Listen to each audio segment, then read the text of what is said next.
Hi, this is the SpeakOut campaign, a youth initiative dedicated to promoting public speaking and civic engagement. We interview prominent speech and debate competitors along with various youth voices and activists. Today, we'll be speaking with Daksha Pillai, the 2023 Kentucky State Congress champion and a two-time National Congress finalist, on how to deal with discomfort and expand your comfort zone in speech and debate. We'll be discussing what exactly comfort is in the realm of public speaking, how to succeed when trying out new speech and debate events, the importance of being politically engaged as a student, and where there's room for improvement in the current congressional debate scene. Hope you enjoy this episode.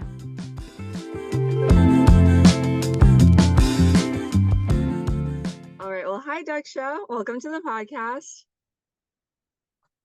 So Daksha is the 2023 Kentucky State Congress champion, as well as one of the top 10 congressional debaters in the country, placing 7th and 9th this year in NCFL National Catholic Forensics League Grand Nationals and NSDA Senate Finals, respectively.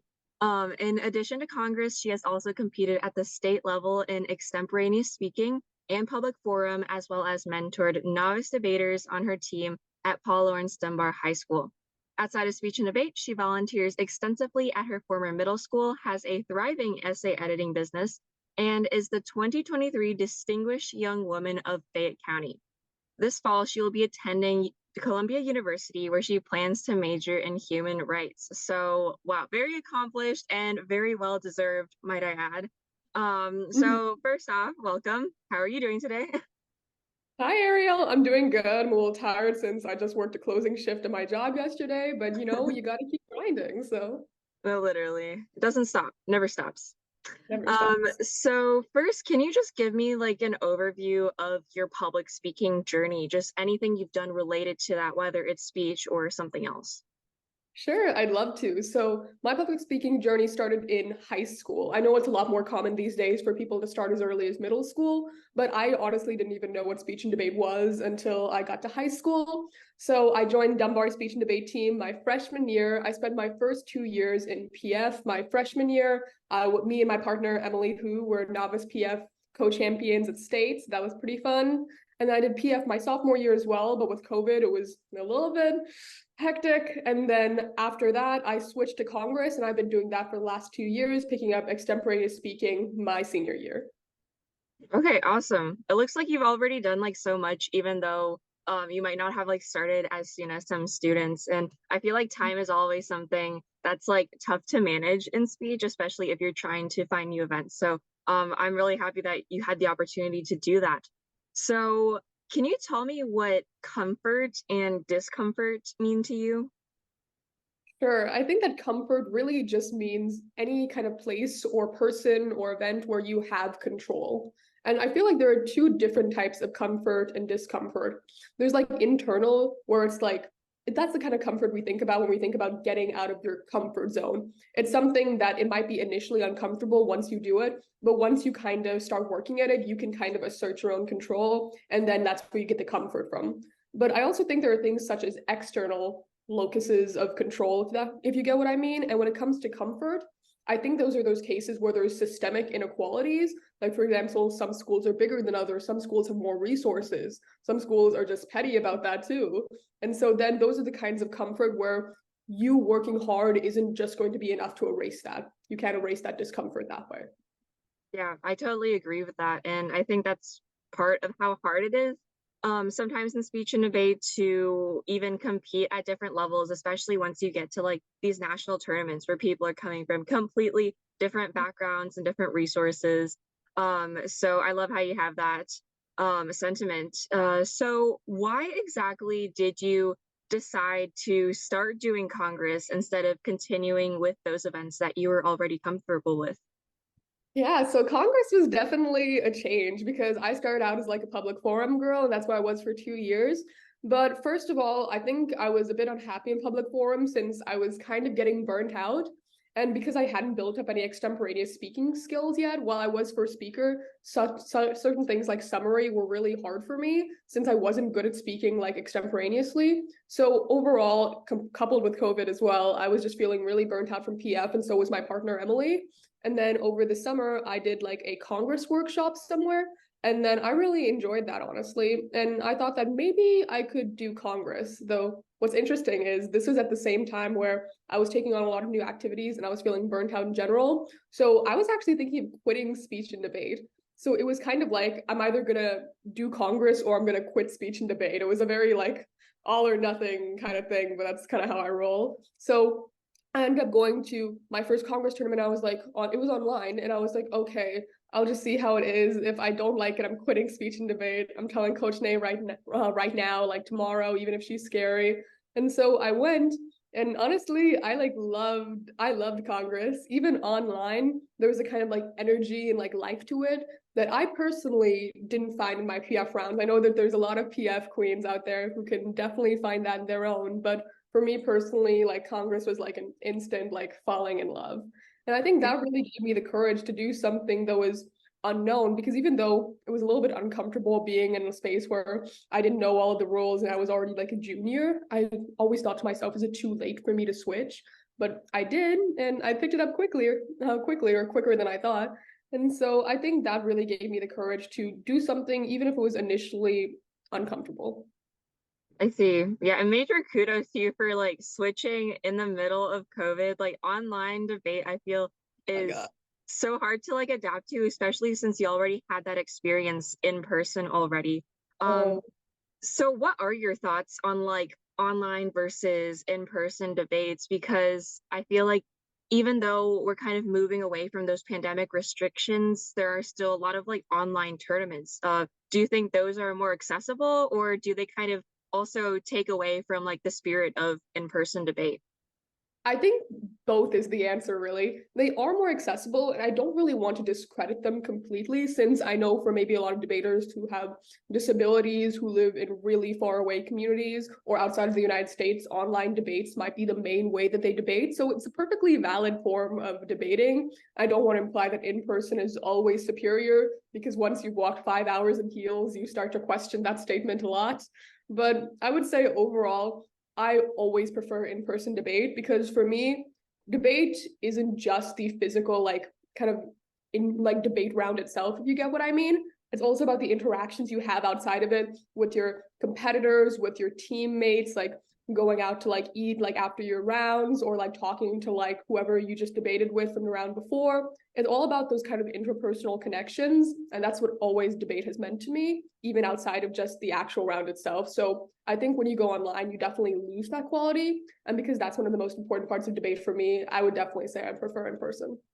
Yeah, I agree with that. And I think part of it, as you mentioned, like going to meet with other people and spending time with other people, that's part of what makes this activity itself a little more comfortable, just being able to like spend it with the people that you vibe with.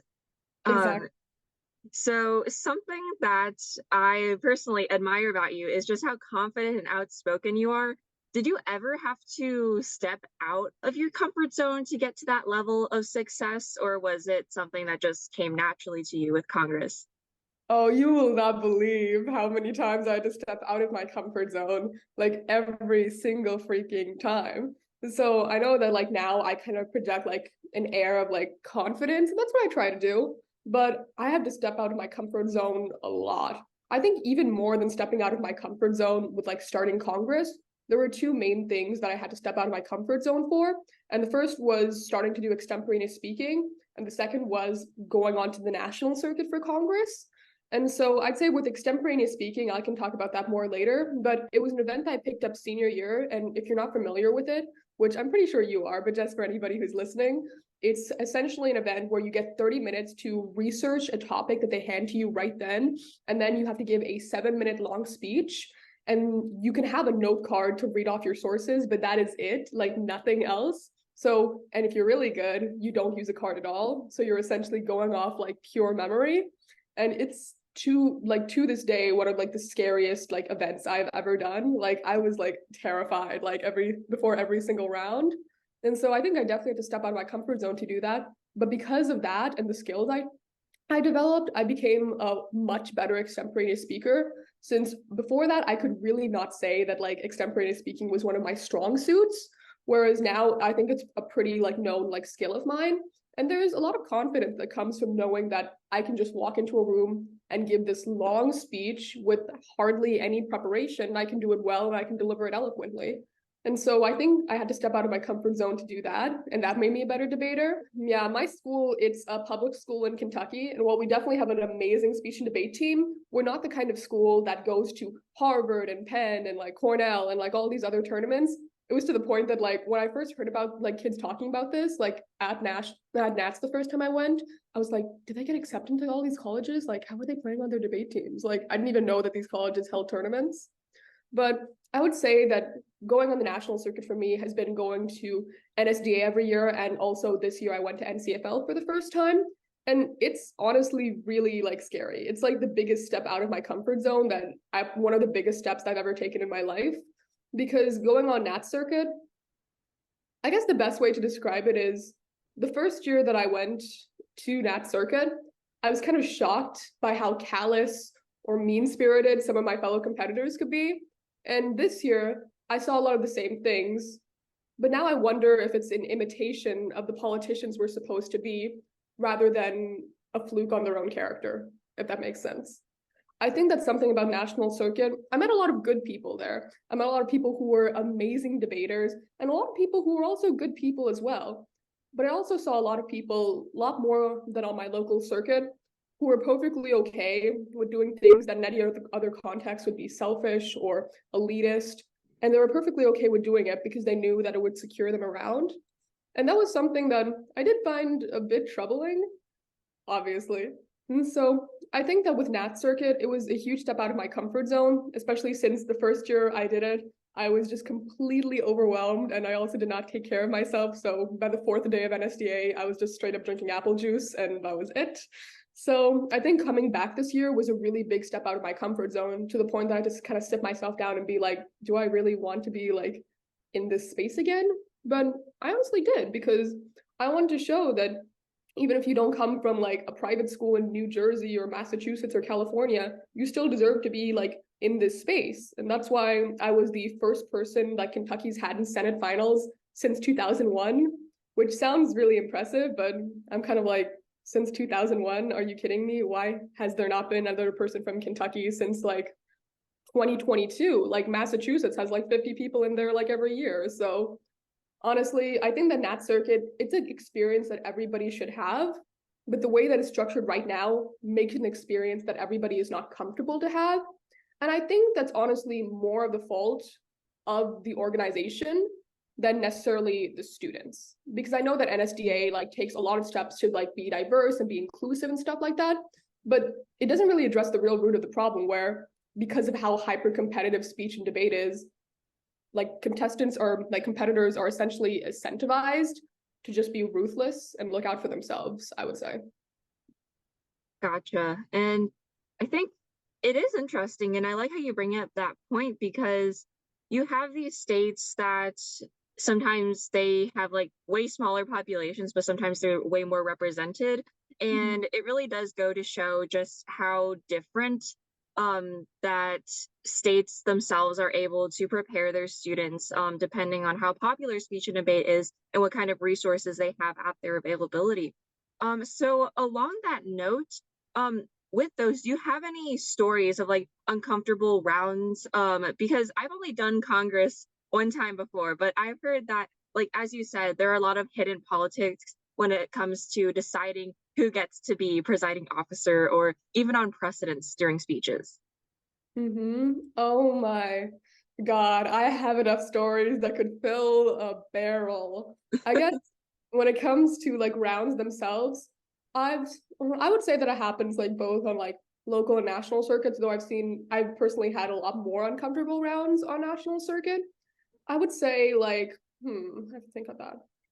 I would say that there was a round on my local circuit, since I've been dissing national circuits this entire time, where it was during state championships this year, where we pretty much just had like a lot of POs who they would do presidency left to right.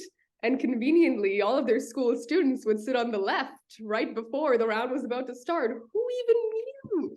And so that's something that I've had frequently happen. And I'll usually raise my placard and mention to the parliamentarian. But because the PO kind of has ultimate discretion on this, unless I can kind of like pretty much like manhandle them to like do a more fair system that's like randomized. They kind of just get to do it.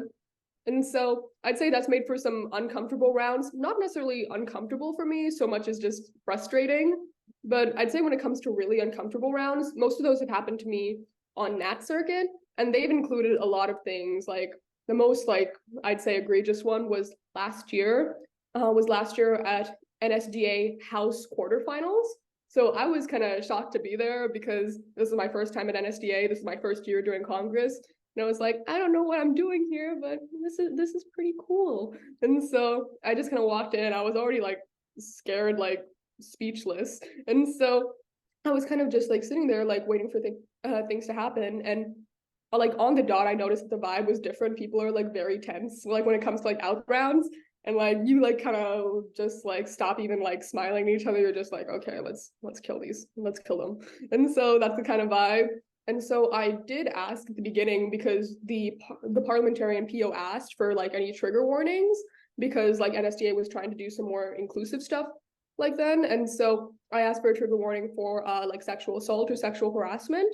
And so like somebody gave a speech where they did do a trigger warning, but they didn't do it at the beginning of their speech. They looked directly at me and then said quick trigger warning and then started reading it. So pretty much no time for anybody who was triggered by that to like get out of the room or like do anything about it. So it had already been a really stressful week for me. And I was kind of like just like so overwhelmed that I just started crying in the middle of House quarterfinals and I just ran out of the room. No point of personal privilege, no like motion to like exit the chamber. Like no, I homegirl was running. So I like ran right out of the room and I was pretty much crying for the rest of the session. So I didn't like even hear like the debate on like the rest of the bill. Like somehow like I got myself like together. I came back in when and made a speech, but that credit is all on me, not the people who did not help me since not a single adult like came out and checked on me or anything like that. It was kind of the vibe of, well, it sucks that she's upset, but this is a national like outrounds. There's not anything we can do about it.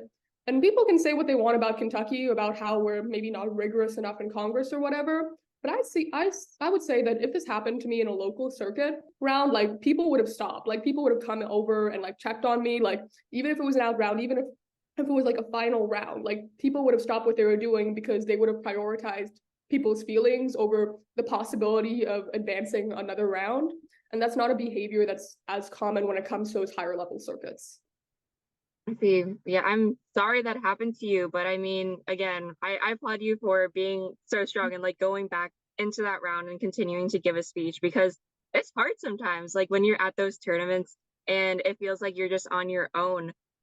So yeah, I agree on how there is this feeling of perhaps divisiveness that's more common at these national tournaments, but I think at the end of the day, um, that's something that needs to be changed because we're all competing in the same thing. We're all students together. So I agree with you on how that's something that needs to be improved upon just to make this activity more accessible and more inclusive for everyone together. Exactly, because I don't think like none of these like students are like who I was competing with. None of them are like bad people. They're all like especially like this year when I came back, like when I talked to them outside of round, a lot of them were like super sweet. Like they complimented me on my speeches, like we talked and stuff like that. But just a lot of times, especially if they come from more affluent schools and you put them in the context of these rounds, they just kind of almost seem to forget that part of themselves because they're so focused on like achieving and getting what they want. And I understand because I'm also really ambitious and that's kind of how I'm built. So I definitely understand that. But I think NSDA and NCFL are going through really tricky balancing points, if you get what I mean at this moment, because they're trying to prioritize like inclusivity, but for a lot of people, exclusivity is what's really baked into speech and debate. And they're having a hard time trying to balance both instead of doing a complete overhaul, if you get what I mean. Yeah, I see. Because it is kind of ingrained in it. It's oftentimes an individualistic type of competition where like there's only one person at the top, only one person gets to be champion, everyone wants that spot. But yeah, I agree on how that's something that kind of is contradictory with how current developments are being made. So I remember you mentioned before how this attitude might not necessarily be like the attitudes of these people, but rather the people that they're emulating, especially in a Congress setting. So how involved would you say you are in local or national politics, and how did that itself affect your performance, do you think? I would say that I'm fairly involved in local and national politics. Not that I'm necessarily like campaigning or anything, since I'm still on my green card. So I just don't necessarily have like the same freedoms as if I was a US citizen. I'd probably be doing a lot more direct political involvement. But I would also say that I like listen to the news every single day. Like every day I wake up and I listen to Up First to get me out of the bed, because I'm like, I literally don't even want to get up. Okay, Israel's judiciary is being overhauled. I can get myself out of bed. And so I definitely do that every day. And it's a habit that I picked up when I started doing extemp. And I'd say that definitely keeps me in the loop. There have been times when in a debate, I've been extemping a speech. I've been able to like contradict someone's point, because I'm like, wait, I heard on the news yesterday that that part of the Inflation Reduction Act got kicked off because of the like debt ceiling debate. So what he's saying is wrong. And so it really helps to be able to like pivot on the fly and to make sure you're not working on outdated information. So do you have any tips on how to get more comfortable with just going on the fly, extemporaneous in rounds, especially in Congress? Because that's something that people often need to practice, and it's something that I myself have had trouble with just trying to do in rounds.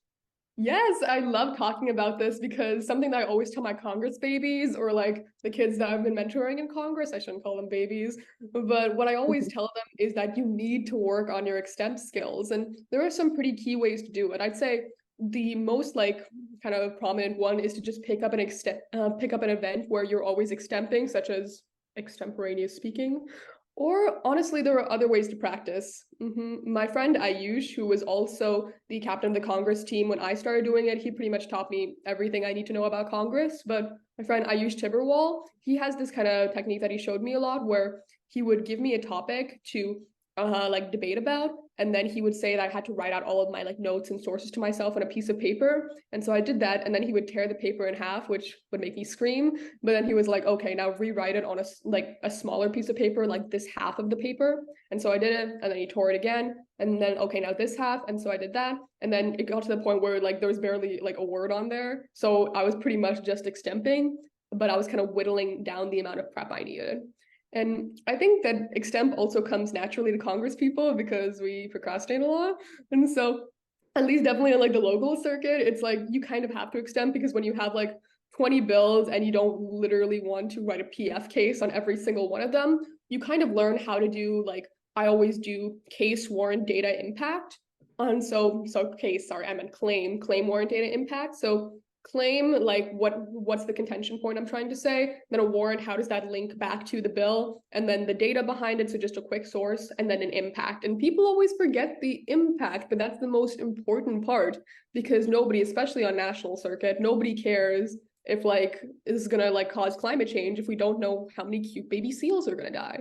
So I'd say that when you start doing extemp, you have to remember those 4 key points. The reason why people feel like they aren't good extempers isn't that they're not good at speaking on the fly, because they are. And like, because you can have conversations with people easily, and I don't have like a legal pad prep what I'm about to say to you. But the reason why people feel that they aren't good extempers isn't because they don't say enough, it's because they say too much, and what they say doesn't directly relate to the bill. So they're kind of talking in circles around themselves. So the best way to fix that, once you do those exercises, once you pick up an event that makes you extempt, is to honestly remember, when you're talking, you have to first hit claim, then warrant, then data, then impact. You do it in that order, with maybe 1 or 2 sentences per each, a little bit extra sassy flair, you know what I mean?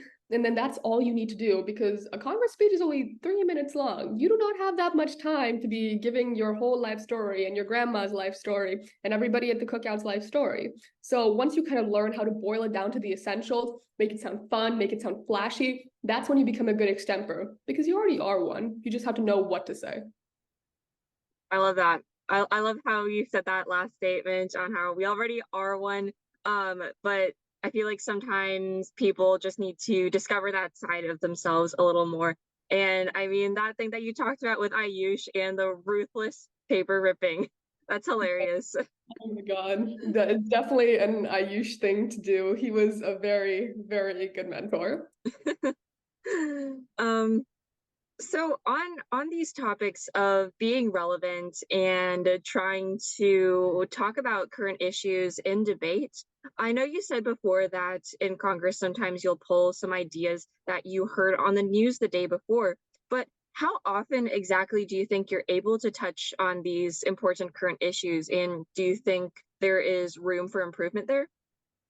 I think there is, and on this very point, I will say that national circuits usually do a really good job of having bills that are usually relating to like the news, like current events, stuff like that. Like for example, in the face of like recent like kind of rising tensions between China and the United States, a bill that I debated at NCFL Grand Nationals Finals was actually it was called the China Act, and it stood for something. It was like curb hegemony in the, and so it was about actually putting nuclear weapons in Japan and South Korea to kind of deter Chinese aggression amongst other provisions. So while that might not be something we want to do, I did have to extend a pro speech on it, but while I don't think it's something that I would personally want the United States to do, it is something that's pretty relevant considering all of the rising tensions.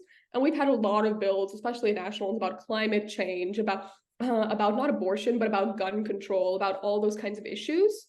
And so I would say in general, national circuit does a good job of it. I'd say local circuit, at least the Kentucky local circuit, we do kind of have a problem where we always rely on like stock issues, like for example, like standardized testing or legalizing marijuana. And yes, those are definitely relevant and important, but it might not exactly be the pressing like current events. It's like those bills where you're like, oh, I had a speech for this back in like, I don't know, like 2019, let me pull that out.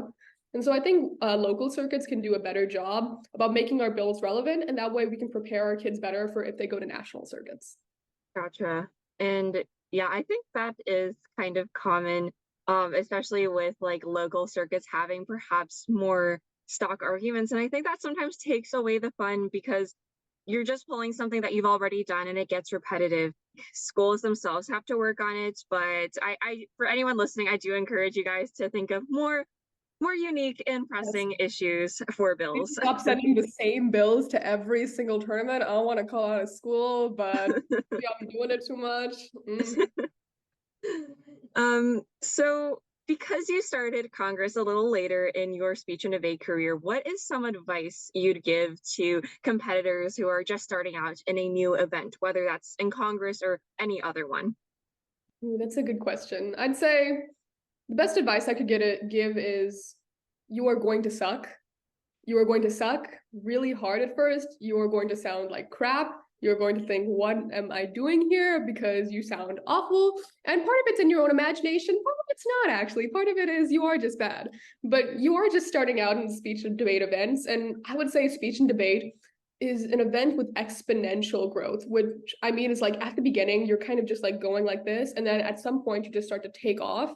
And for me, I honestly think that was my senior year. Like, senior year, I like won almost every single like Congress tournament that I went to in Kentucky, besides one. Louis Schlosser, I rue you for PQing me. But I was like really kind of, I felt on top of it. But a lot of people don't really realize that for the past 3 years, I was not winning tournaments at that level. For the past 2 years, for the past 3 years, I was not doing that. And for the first 2 years, me and my partner Emily, we did not win like a single thing our freshman year. We didn't even get to an out round until Kissel State that year. And so even before we had a lot of successes, both of us, I would say that we also had a lot of losses. We had a lot of disappointments, and we had a lot of times where we were like, is this activity even worth it? Because it doesn't feel like I'm getting better. So I would say that when you're starting out with a new event, be prepared to suck. Embrace the suck. Embrace that you don't have anybody's expectations on you, because everybody knows that you're just starting out and you're just doing the best you can. So take that time to kind of figure out what you want speech and debate to really mean to you. And once you figure that out, that's when you can really start to be doing better. That's when you can start to be putting your all into it. And I think that's what's really key for having a good career, is to not set yourself like too high expectations right in the beginning. It's definitely a trust the process sort of thing, I believe. And I have a similar experience because my first year as well, like I didn't make it to finals at all. And that was when I was just doing speech. So I was trying like all these different events and none of them were working for me. And I had to go through that first year entirely. So much failure, so much getting down on myself. But then that next year, I started filing at every single tournament. So that kind of brings me back to this saying. It's what is it? It's like you miss 100% of the shots that you don't take. And I think that's especially true in speech and debate, where if you're not feeling like that you're doing well in a certain event or in a certain situation, just trying something new, you can transfer so many of your talents there. And I know you've done that with extemporaneous speaking and Congress. So I think that's Mhm. very true for many different people. Um, so finally, if you could describe your entire speech and debate journey in one word, what would that be? Just one word when I've said so many of them. Mm. I know it's tough. It's tough.